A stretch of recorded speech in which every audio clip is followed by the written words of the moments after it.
Welcome to another edition of Journey of Hope. Thrilling stories of people that have been impacted by an injury, cancer, some kind of serious injury. And they've been impacted by the healing ministry of Loma Linda University Medical Center. I'm Lynn Martell with the Department of Radiation Medicine at Loma Linda Medical Center. And I have a special guest today, Rabbi Douglas Cohn. All of us, from the time we're born, the clock is ticking. But somehow, when you're confronted with the words, you have cancer, you hear the clock ticking louder than ever before. Rabbi Cohn, we're glad to have you here with us. Thank you. On Journey of Hope. This is a program that's going around the world. And people are watching that are often confronted themselves with some kind of a serious disease. But before we talk about your particular disease, tell us a little bit about your background, where you're from, about your family. I was born in Connecticut and raised there and in Michigan until I went to school in Ohio.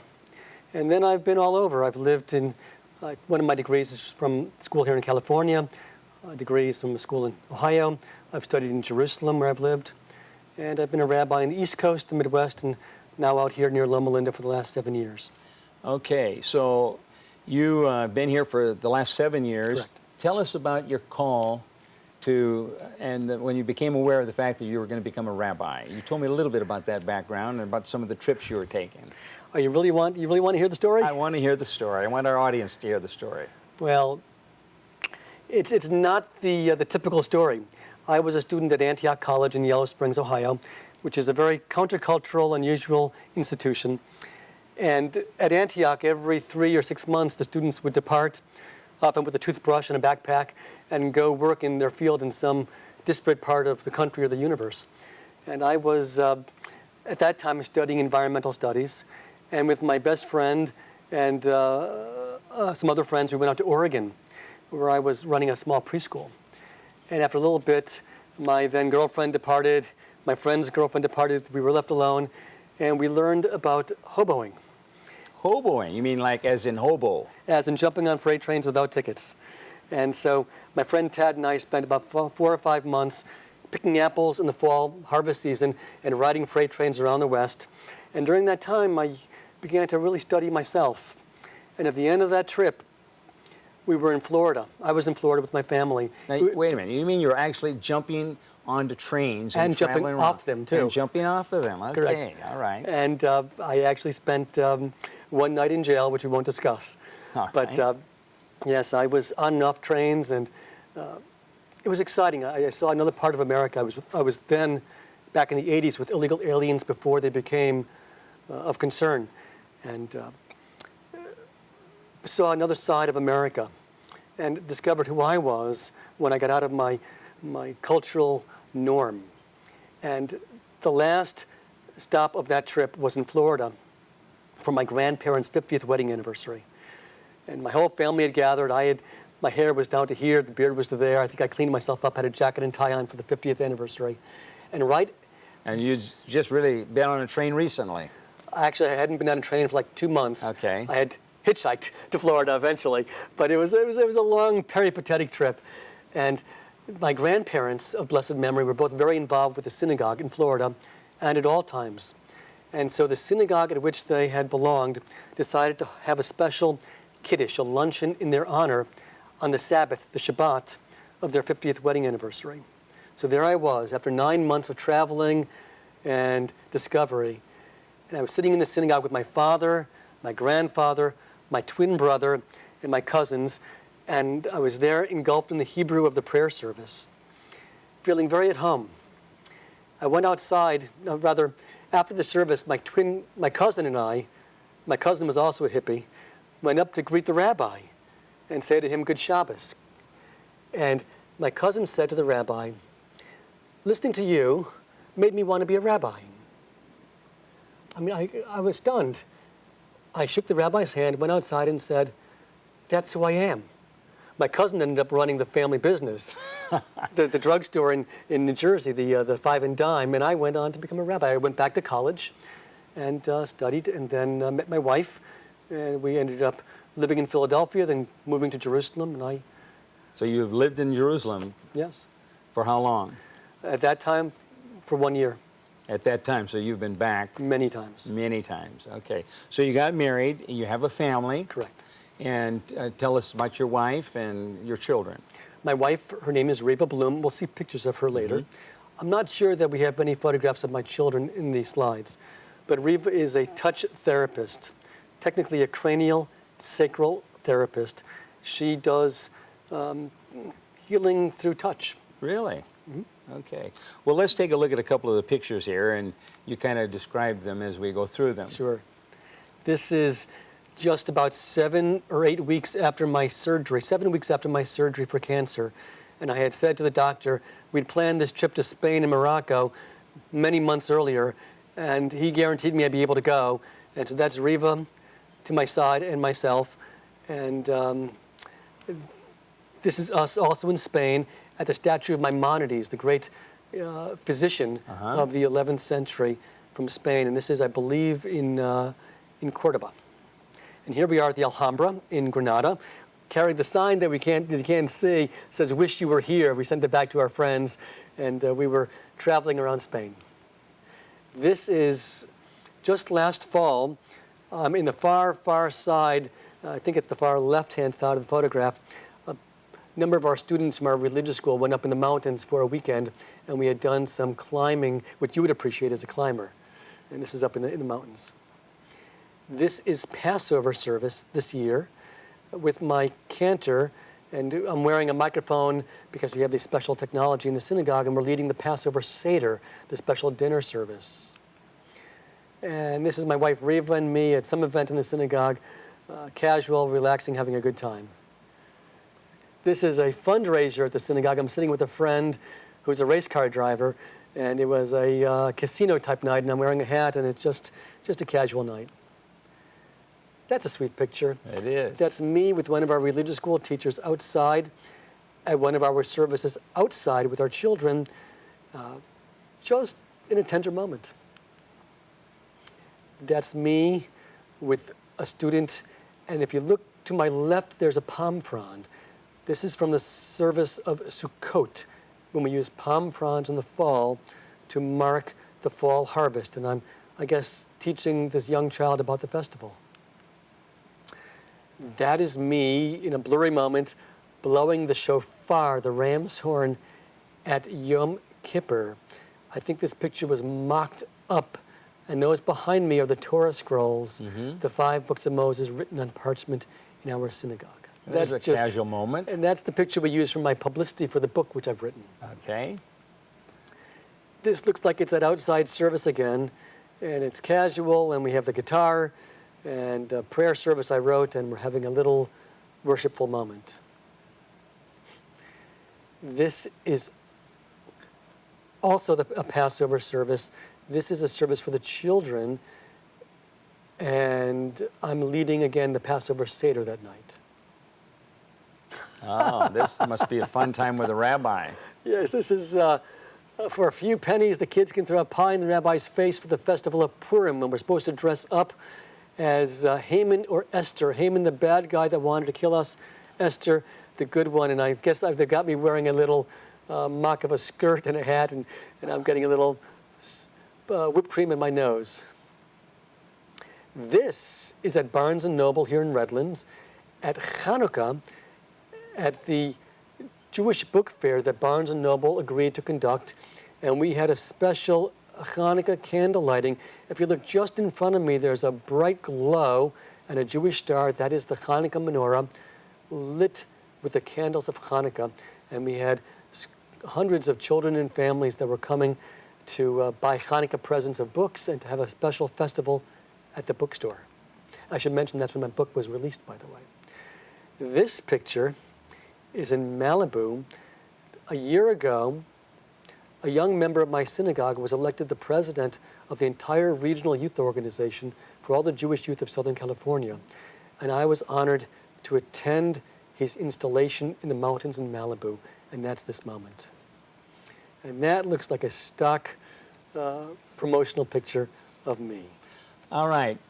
Rabbi, tell us, you were diagnosed with cancer. What kind of cancer? Tell us what happened. I was diagnosed with metastatic papillary thyroid cancer in the spring of 2004. And that's a cancer in the thyroid right here.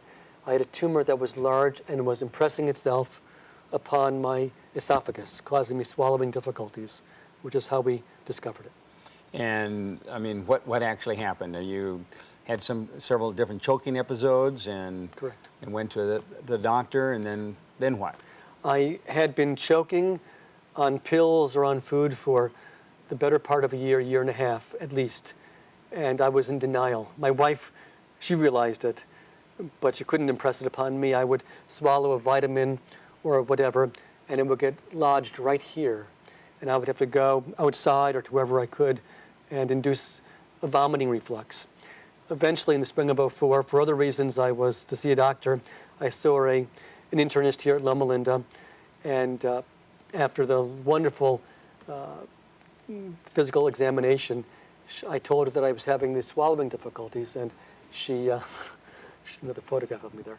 And she discovered that it was enlarged, and I went for an ultrasound, and they discovered that it was cancer, and I then underwent a major surgery a few weeks later. So they weren't able to, when you say major surgery, I had my thyroid removed also. I had papillary cancer, but it wasn't metastatic.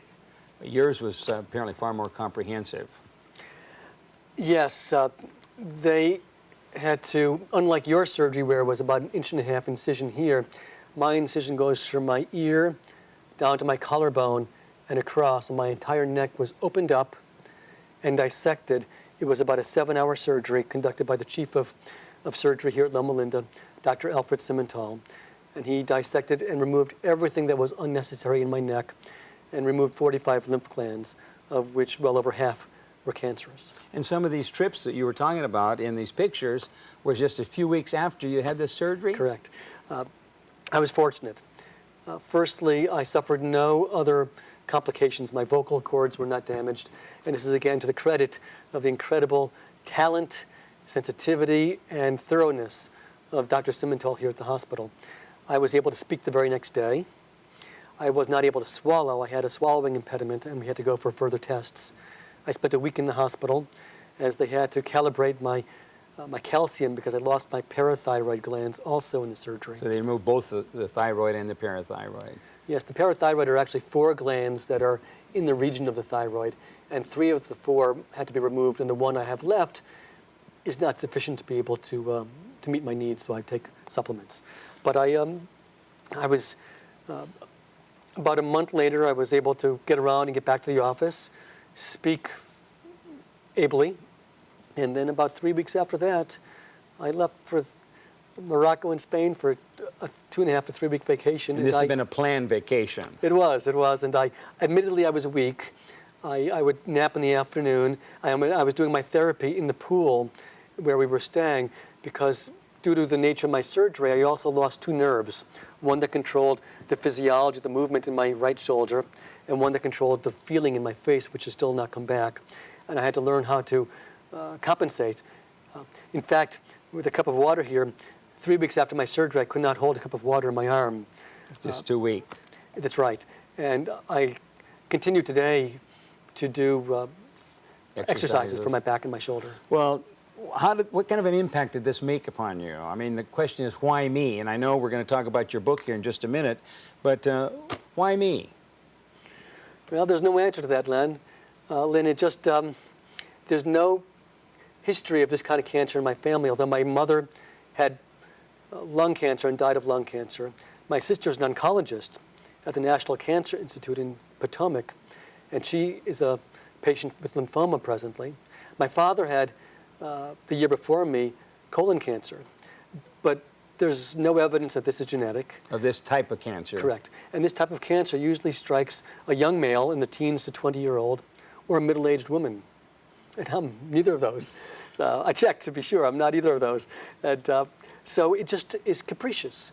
Cancer, as you and I know, doesn't select us because we deserve it. Admittedly, some people will have behavioral elements. For instance, my mother was a smoker, and she died of lung cancer. And other kinds of cancers may be triggered by other environmental factors. It's just dumb luck. Well, you've written a book, and or you've laid out in the writing of this book, Life, Faith, and Cancer, and it is now available. And I want you to tell us a little bit about the book. I'd love to. The summer of '05, I went to Jerusalem, and that was 1 year after my surgery, and I am still discovering the impact on me. But at that time, I had realized I couldn't find Jewish sources that would interpret the cancer experience from a Judaic perspective. And I began to ponder. Even though there's a lot of books out there. There's a lot of books out there. Right. There are a lot of books on beating. If you go to Barnes & Noble, as I've been, you'll find plenty of books on beating cancer and on preventing cancer, but not as many on living with cancer, and nothing that I discovered from a religious perspective. And my religious perspective, of course, is as a Jew. Right. So I began to ponder, what would a book look like? And I imagined different chapters progressing from the diagnosis through the treatment to, God willing, the recovery, written by different Jewish clergy or Jewish educators, each of whom has or has had cancer, each writing about their perspective and adding their Judaic teachings. So that summer in Jerusalem, I talked to colleagues, some friends, and learned about other people's experiences. I came back, I wrote the proposal. In the winter of '06, the book was accepted for publication. I spent the next spring recruiting writers, and then went back to Jerusalem to study and to research the book further. And in the fall of '06, I was working on it further, and finally in the fall of '07, it just came out last December at Hanukkah. So it just came out, and it's how many different writers do we have here? Myself and 18 other contributors. And each one of these writers, who are they? They're rabbis, cantors. Cantors are those who sing the service in the synagogue. And I have Jewish educators and one Jewish social worker, each of whom has or has had cancer. And they are from the East Coast, the West Coast, North and South. And they include mostly Reform rabbis and cantors, and including at least one Orthodox rabbi.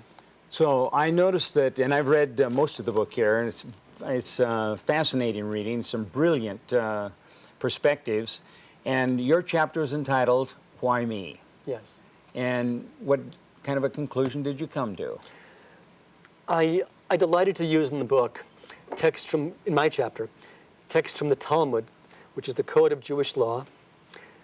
I also used Rabbi Harold Kushner's writings in his landmark book, When Bad Things Happen to Good People, which I commend to everybody. And I used the book of Job. As a rabbi, I wanted to decipher that experience. What happened with Job, as I'm sure many of your listeners and viewers understand, Job was the one who was pure and pious and right, who nevertheless was afflicted by this gambit between God and the adversary to test whether or not someone who is righteous would nevertheless retain one's faith and loyalty to God, even when afflicted with every kind of misfortune. I, in reading Job, discovered what I would call a chidush, a new understanding, and that is that Job didn't simply succumb, nor did he really maintain a certain full faith. Rather, in contending with this, with his diagnosis, so to say, he eventually realized that he never understood. When God says, "Where were you when the mountains were set forth?" that's God saying, "What do you know?"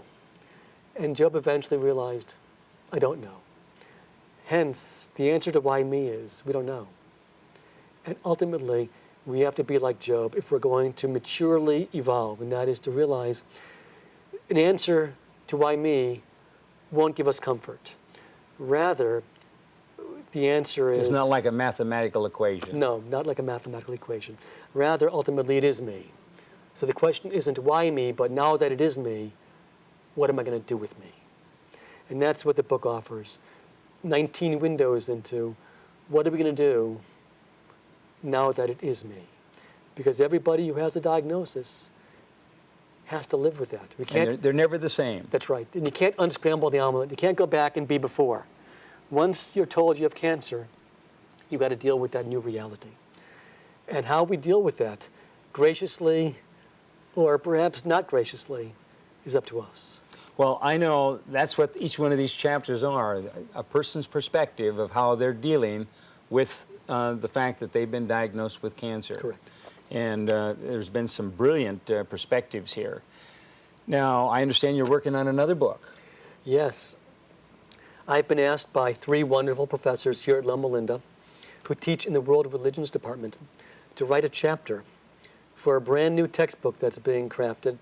The book is called World Religions for Healthcare Professionals.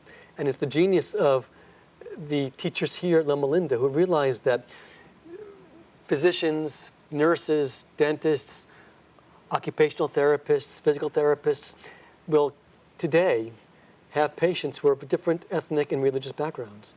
And for them to serve their patients wisely and sensitively, it's helpful to have an understanding of the religious life of the patient. And so this book will have a chapter on each of the major religions, and I'm honored to be asked to write the chapter on Judaism. If someone were to ask you what kind of an impact has having cancer had upon you and upon your rabbinate, what would you say? I think it has made me a gentler, more candid and sensitive person. In truth, I can't find the pre-cancer me. And I trust that It's been that far back, or it's only just been 4 years, Just- but oh, that's what it- it's not in time, Lynn. It's in self. The self is different today than it was, and I believe that I listen a little bit more sensitively. I think I'm a bit more patient with me and with others. I think I can be with somebody, even wordlessly, and connect with them with where they are as opposed to with where I had been. So I think that cancer has made me a richer human being, oddly enough. what kind of an impact has it had upon the family? It scared my children. My son is today 25 and my daughter is 18. So they were a little bit younger. It scared them, and it scared them not only about my vulnerability and mortality, but about theirs. Because everyone in my family has had cancer. My wife this past year had a breast cancer scare and surgery. I think that my children realized that this is part of their life too now. What about your twin brother? I'm an identical twin, and he's the only one in my immediate family who hasn't had cancer. My father, my mother, my sister, not him. He's a corporate executive, and we tease him. We say that he'll have the heart attack, And go quickly.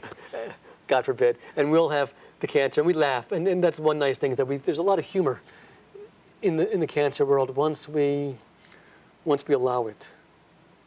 In the book that we have here, it's available through Barnes & Noble. Where else? It's also available directly to the publisher, and I'd be more than happy to offer the phone number or the Go ahead and mention it here on the screen. or the email, rather the website address. And they have a website. Yes, it is. The press is the URJ Press, which is one of the largest Jewish presses in America. URJ stands for the Union for Reform Judaism.